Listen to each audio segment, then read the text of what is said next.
We have seen that sadly in Meghalaya, all our development indicators are worse than all the states which we think are actually underdeveloped in this country. Be it education, be it indicators on health, be it livelihoods and the ability to earn a living.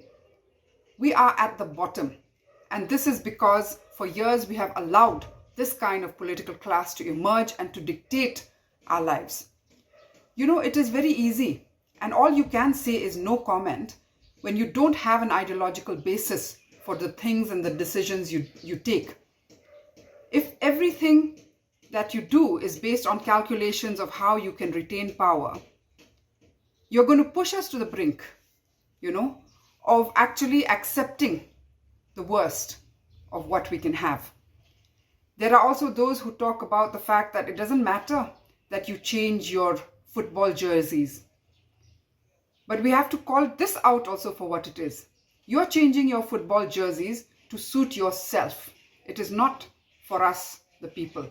And in fact, it is game fixing and a self-goal. That is what it is.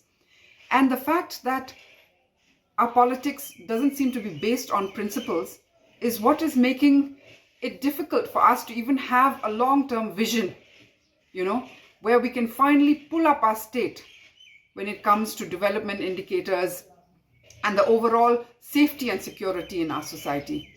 Now, the way we're heading is actually towards rampant corruption and criminality. We teach our children that they should not lie, they should not thieve, and we pull them up for this. And yet we are afraid to pull up our political representatives when this is exactly what they are doing. We cannot be living this kind of double standards. And it is time that we change. And it is possible that we change. We cannot accept that this is the way things are going to be.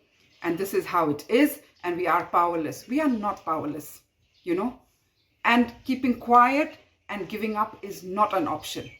So I urge all of us citizens to actually be observant and to call out the political dramas that are taking place and will take place for what they are.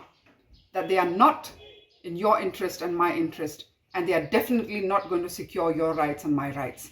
And we have to build that alternative. We have to work towards, fostering that hope that our state and you and me can do better.